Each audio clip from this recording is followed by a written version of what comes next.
If my story can inspire one individual or many to contribute to the science of medicine, my objective is accomplished. I hope some may emulate my life. Dr. Nori Dattatreyudu states that in his prologue, and in fact, without doubt, I'm sure that many have already been inspired.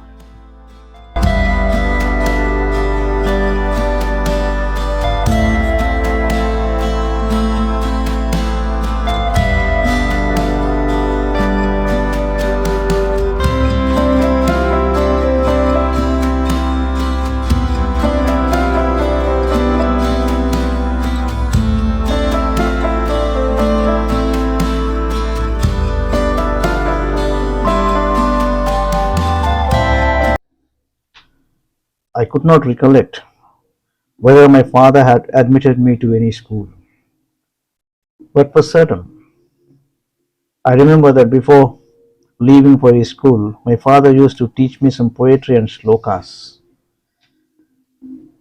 and I was to learn them and recite to him in the evening when he returned. I don't remember anything about my primary education, although there was a school in Thotlawalluru village. I don't recollect anything about my father admitting me to the school for anything like that. It was the only school for 3 or 4 nearby villages. I can remember that because an uncle of mine used to live in the nearby Bhadrajipalam. His son used to come to Thotlawalluru by bicycle to attend the school. Before going to the school, he would come to my house, leave his meal box at my home, and go to school. I used to open the carrier and taste all the dishes and repack the carrier. Sometimes, when my tasting spree became excessive, his meal box used to go empty, but he never admonished me nor complained to my mother. As mentioned above, at the time of my father's death, my eldest brother was already married and working as an economics lecturer in National College, Machilipatnam. Among my elder brothers, one was attending graduate school, another postgraduate. After my father's death, we continued to live in Thotlawalluru for 1 or 2 more years. As both of my brothers were pursuing higher studies, my mother decided to shift to my eldest brother's home at Machilipatnam. My brothers concurred with that decision. My elder sister Indira often tells me that I had my early education in the nearby school of Pottapichaya. Although I don't remember that, I vividly remember Indira's marriage. Her in-laws' home was also very close by. My brother-in-law and his mother used to like me and pamper me a lot as I was a very young child. But I always used to accuse them of stealing my sister and plead with them to send her back to my house. Of course, my sister's mother-in-law used to laugh it away. My sister would pacify me, give me some snacks, and then drop me home. Similarly, I used to visit my eldest and second sisters at Vijayawada and Eluru respectively and spend time with them. While I was in Eluru, we received a telegram. We were afraid. The telegram read, "Send Dattu to Bandar immediately." To our relief, it was not any bad news as we had feared. One of my distant uncles, Nori Narasimham, was a teacher in the J branch government school. To get admission into that school, prospective students were to undergo a test and an interview. My uncle not only assured my brothers of my admission but somehow completed the ritual of the test by posing several questions to me and finally obtained my admission there. For a year or two, I studied at this school. By that time, my third brother Ram Mohan Rao got married and began a job in Kurnool. To reduce the burden on my elder brother, my mother shifted to Kurnool along with me and my two sisters. I joined my third standard in the B camp school there. It must be between 1960 and 1962, as I remember, that Sri Damodaram Sanjeevaya, the Chief Minister of then combined Andhra Pradesh state, had come to Kurnool and laid the foundation stone for the construction of the permanent structures for the school. I used to play on the sand and the construction site of the foundation. In 1953, when a linguistic state of Andhra Pradesh was carved out for Telugu speaking people from the former combined Madras province, Kurnool was the capital of the state for the first 3 years. Kurnool was divided for administrative convenience as A, B, C camps, and the government offices and the quarters of their employees were also accommodated there according to the official hierarchy. My brother was allocated quarters in C camp. The only friend from Kurnool I remember is Sai Kumar. His father's post was one cadre above my brother's, and I think they were staying in D camp. The headmaster of my school used to conduct tuition, and also he used to give away the question papers to those students who attended his tuition session on the eve of the exam. I could not attend this institution as we were not financially sound, but Sai Kumar used to call me in the night to the backyard of his house and share all the questions.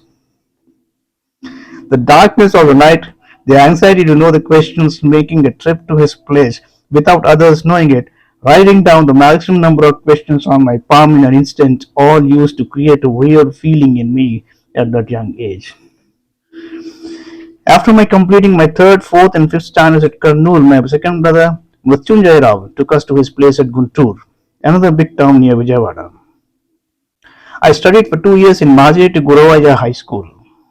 There used to be a teacher named Narasaya who was his role model with his impeccable conduct and excellent teaching skills that inspired many a student.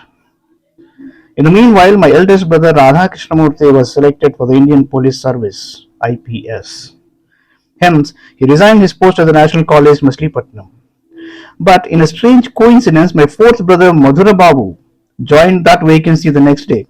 So we shifted to Machilipatnam again.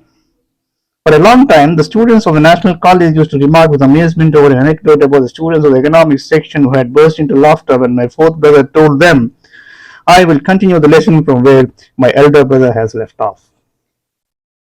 I continued my education in Jai Hind High School in Machilipatnam. I did my SSLC there. After that, I entered my PUC, that's a pre-university course, in National College there. My elder sister Ramadevi was 1 year senior to me. Ramadevi was 1 year senior to me. She studied arts.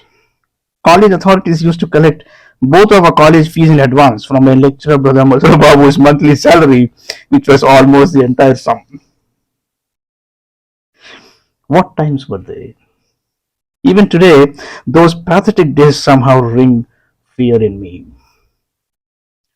There was no cooking gas. Cooking was done by burning wood sticks or sawdust. I used to struggle to pedal a bicycle which was oversized for me to transport huge bags of sawdust for that purpose.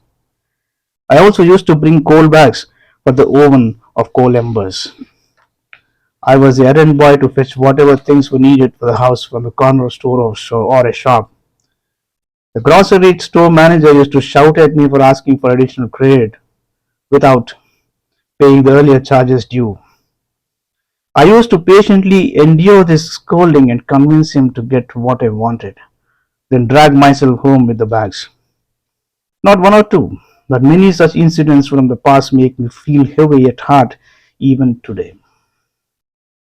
Nobody should undergo such a childhood. My sister Ramadevi used to help my mother and sister-in-law in their domestic chores and hence came late to college. During those tumultuous times, it was love and affection that prevailed among our brothers and sisters that gave us some stability and kept us calm. Not that in our large family there were no routine, small differences of opinion, but the affection and love and the mature and the nature to help one another far surpassed such things and overshadowed them. Affection, love, and helping one another created an unbreakable bond among us. Even my brothers in law and sisters in law embraced the same attitude and remained in the same ambit of affection. That's why, even today, the equal connections with one another and the relationships among us are intact and flourishing. It had been my big dream to become a doctor for a long time. I don't know why such a dream struck me at such a young age, but it started becoming very intense and never waned. In those days, the society used to look at doctors as demigods, if not gods. The glamour, the dignity, and the huge reputation of a doctor in the town were unparalleled, and no other profession perhaps commanded that. Another incident gave me impetus to this. In Machilipatnam, there used to live nearby a doctor by the name Dr. Subbarao. He owned an ambassador car, an Indian automobile brand made by Hindustan Motors, heavily patronized by the government of independent India. It was a symbol of social status in those days. It was chauffeur driven. People used to show a lot of respect and greet the doctor when he was going around the town or going to the hospital. Seeing that, my resolve to become a doctor further gained momentum. One day, in a sheer childish act, I tried to open the door of his parked car in front of his house. His driver saw that and hit me using abusive language without minding my being a child. That made a very deep impact on my mind. That day I resolved with a kind of vengeance to study very hard, become a doctor, and buy a bigger car than that. In those days, there were no entrance exams as we have today to gain entry into any professional course, nor were ranks considered. However, if one scored very good marks in the pre-graduation course, one could get admitted into medicine. Therefore, I focused on my PUC with a great deal of sincere effort in order to get into medicine. But I was not admitted. Although I had a good score, I did not have the additional certificates of NCC. Yet I took a stubborn stand at home with my family members about wanting to study medicine no matter how severe my difficulties were. My brothers and mother felt that I was not able to understand the difficulty in getting admission into medicine. They gave me some 20 or 30 rupees and said to me, go to Warangal Private Medical College and find out the procedure and fee details for the course. They also gave me the address of a chowdhury there. As I alighted in the Warangal railway station, I summoned a manual rickshaw puller and asked him brilliantly to take me to that chowdhury. He looked at me, surveyed me from top to toe, and blurted out, the building opposite is that chowdhury. Then I realized my innocence. I visited the medical college at Warangal. The cost according to the prospectus of the course itself was 200 to 300 rupees, and the capitation fee and other fees would total to about 10,000 rupees, I was told. As my family members had tried to tell me, I now realized how medical education was far from my reach. Disappointed, I returned to Machilipatnam, but my desire to pursue medicine never left me. I thought I would get my BSc and try my luck again for admission into medicine thereafter. I was advised to do my BSc in agriculture, but it required a certificate from a local agriculture officer. I approached one for the certificate in a fertilizer shop in Machilipatnam and told him that I knew a bit about agriculture. He asked me, how long does it take to till an acre of agricultural land? 1 month, I answered him immediately. He looked at me with surprise and then smiled. You said you knew about agriculture, he said, and quickly added, it takes only a part of the day or a day to till 1 acre, and sent me home. Thus, my attempt to get into a BSc agriculture program also failed. Those days, learning typing appeared to be an additional advantage in getting a job for the middle class of the society, so I was also advised to enroll in a typing institute. Although it would not have been anything difficult for me to learn typing and get into some job, I did not want to become a typist for life. I therefore did not enroll in any typing institute. After the summer holidays, I entered BSc at National College. I met and became friendly with one Samayam Ramarao, who later became a circle inspector of police. Another friend was Jaswant Babu, who later joined Andhra Sugars Limited. A distant relative who became a friend was Kota Nagendra Prasad. He was also from a large family. His brothers were friends of my brothers. Whereas I did not have my father, his father was an important officer in a bank. But that did not come between us in becoming friends. People used to call us Krishna and Arjun, the great pals from the great Hindu epic Mahabharata. We used to study together. We had some fun and playfulness too. Together, we would gather leaves and flowers for the festival of Ganesh Chaturthi. Even for a festival mostly of women, Atlatadiya, we used to create all hustle and bustle. Also, despite his father's great care, we used to eat most of the mangoes borne by the tree in their backyard. Also, during monsoon, some benches used to get drenched in the classroom. Fearing that classes might still be conducted in spite of this if other benches were available, We used to pour water on the rest of them and soak them to avoid classes. All said, I never left my dream of pursuing medicine.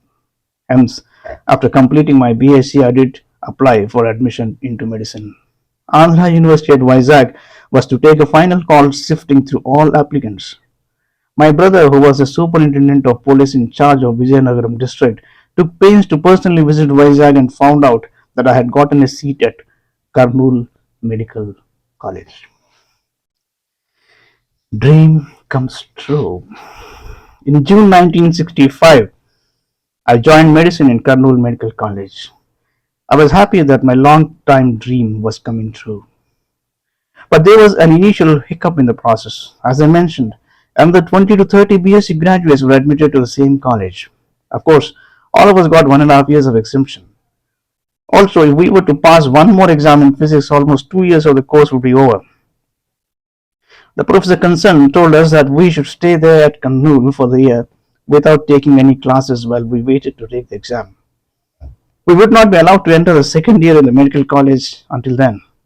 At that point, none of us had any lodging and boarding facilities there. As guided by the professor, if we were to stay there for 1 year just to take one exam in physics, it would be a sizable financial burden for all of us. We started deliberating thereupon. That was the first time that the leader in me surfaced. We investigated the professor. He had 2 or 3 daughters of marriageable age, so he needed money. But he was not a corrupt man, nor were we corrupt. On behalf of the group, I represented a case to him. I persuaded him, Sir, none of us have money to stay here for even 30 days. That doesn't mean that we are against taking the exam, nor are we not unfamiliar with the subject, nor are we unfamiliar with the subject of physics. Kindly allow us to come here for one day before the exam. We will collect from among us half of the estimated cost of our room and board and pay you. Please don't insist upon us staying here for the entire year. I don't know in what state of mind he was at that time, but he agreed to my proposition.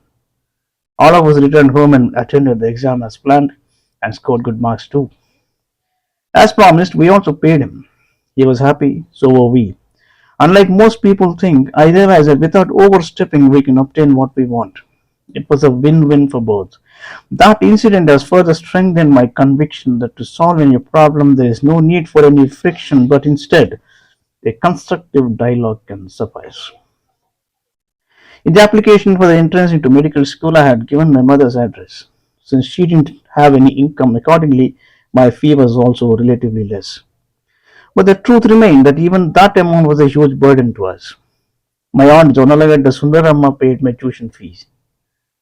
Had I stayed in a dormitory, it would have been an additional burden. So I shared a private accommodation, renting with another 3 friends. Sometimes we used to cook at the tenement. Sometimes we used to eat out. We maintained a monthly account in a hotel called Woodlands Hotel in Kurnool. Kodandarami Reddy, Ramachandra Verma, and Palakurti Satyanarayana were my good friends, classmates, and roommates during my MBBS days in Kurnool. Kodandarami Reddy has been successfully practicing at Nellore town in Andhra Pradesh. Ramachandra Verma retired recently after his successful career as a medical doctor in Florida in the US. Satyanarayana used to practice as a pediatrician at Bhimavaram in Andhra Pradesh. He is no more. I have to share here some funny experiences I had with Satyanarayana. From Palakollu town of Andhra Pradesh, he was a Vaishya by caste, and if I requested a loan of rupees 15, he would give me rupees 20. Initially, I thought he was generous, but one day he told me that it was better to lend a round figure for easy calculation of accounts. Whenever I received some money from my aunt, I would repay him. There were very poor phone facilities those days in the nascent Republic of India. Only rich people, some offices, and post offices had phones. For commoners, the mode of communication was through postcards and inland letters. My auntie used to drop a postcard communicating to me when she would likely send me the money by money order. The card also brought news of the well-being of everybody at home. Therefore, the postcard that used to come from Machilipatnam was like my lifeline. Accordingly, I would carefully budget my expenses at Kurnool. Once it so happened that my money order was delayed. Even the postcard that preceded it also did not come. Every day I anxiously waited. One fateful day it became very cloudy and started raining. I rushed to my room from the college, but I could not help getting drenched. When I opened the door, there was a postcard. Those days, the postman used to push the letters underneath the closed doors. I was immensely happy to see the postcard, but my happiness did not last even for a minute because all the writing had gotten drenched and washed away as it had been exposed to the rain. Those were the days of pen and ink, unlike the present where we use ballpoint pens. Seeing the ruined postcard, I almost broke down. During such times, Sachna and other friends used to come to my rescue. It's okay that too you can return it after you receive the money order, was the usual refrain from my friends when they lent me the money and helped me. To have such friends was a boon. By that time, all of my brothers were settled in their jobs. Strangely, the National College legacy also continued. My fourth brother, Mathura Babu, left the job at the college and joined the State Bank of India in an officer's post. And my fifth brother, Ramatirtha, joined the college in his place as economics lecturer. Also, my sister Ramadevi, the youngest of my elder sisters, got married. Consequently, my mother shifted to a smaller house in Machilipatnam by herself. But my house used to be full of hustle and bustle with her grandsons, granddaughters, and other relatives thronging to it. Our poverty never came in the way of anybody coming and staying there as long as they wanted. Even to this day, I am not able to understand how nobody thought anything of it. Perhaps my mother managed it that way, but how? It's beyond my grasp. As I knew pretty well the difficulties at home and of my mother, I never used to waver in my studies but sincerely focused on them. My biggest entertainment those days was watching an NTR movie. He was more like a demigod for the Telugu audience. Another habit was to clandestinely taste the food in the lunch boxes of my classmates, but this never exceeded the limits. When I got fatigued by continuous study, I used to visit Sri Lakshmi Narayana temple in Kurnool. 4 miles away from the town of Kurnool, on Kurnool Anantapur Road was a small but thick forest. Amidst that was a pond. On the banks of it was a Lord Shiva temple. There were no crowds. I used to go there on my bicycle, sit in a secluded place silently, and pray to the god. Except for the occasional chirping of birds, it was a very tranquil place. Many a time, only when it became dark, did I set out for the town. It was a great feeling of being very proximate to the god. Similarly, on the banks of river Tungabhadra near Kurnool town, there was a Sai Baba temple who worked for universal love and religious harmony, now deified as a god. That may have been the first Sai Baba temple in the southern part of India. Some of his relics were on display there. Whenever possible, I used to go there. After worshipping Baba, if I sat on the steps of the temple, I could see the serene Tungabhadra river. Whatever I wished for at those holy places, I would achieve. That temple has strong divine powers. Even today, I have a great deal of faith about the temple. Medical colleges are known for student union elections in politics, but I always used to be faction agnostic and was known as a gentleman, good to one and all. The leadership qualities I had manifested during our admission days brought me a nickname of Chanakya. Hence, any and every problem was being brought to my notice. However, I used to come up with a solution that was above politics. Niccolo Machiavelli was an Italian philosopher who wrote the political treatise The Prince circa 1500 that encourages the end justifies the means behavior, especially among politicians. But there was one incident that took place in my final year that topped it all. It was mandatory to pass all the four subjects in one go in the final year. Those were medicine, surgery, gynecology, and public health. If somebody fails in any one of those subjects, then he is not eligible for admission into postgraduate courses. This created a kind of strange relationship between the students and the professors. Our public health professor at that time was a kind of a wrangler. It was rumored in the campus that he was a sadist and intentionally failed a few students every year. In my final year, our cohort also had come to learn of this. My classmates approached me stating, "This professor will certainly fail some of us." Do something to save us, my dear Chanakya. So we came up with a strategy. We found out what he liked. He was a food lover and also he liked to speak at conferences. Like was a euphemism for his weaknesses. Therefore, throughout the year, we conducted several conferences and made him the central figure. He would get all the limelight. During those occasions, we would give him special food, baskets of fruits, sweets, etc. We also used to send baskets to his house. Within 6 months, a cohort had carved a nice scene in his art. Boys, it's very difficult to get senior students nowadays. It's rare to see a group like yours. He praised us. Immersed in happiness, he also used to like me a lot. On the day of our results, I was at Shankar Math of Vidyanagar in Hyderabad. I was anxious about the results, not only about mine, but about the entire group. I prayed silently to Goddess Sharada, the goddess of learning. I felt relieved when I found out that my entire cohort was able to successfully pass the subject of public health. Our professor did not fail anyone and praised our cohort in front of everybody else. Subsequent cohorts got wind of my strategy. The next 4 to 5 cohorts followed the same modus operandi successfully. Thus, I was able to successfully complete my studies in medicine in Kannur Medical College in December 1971.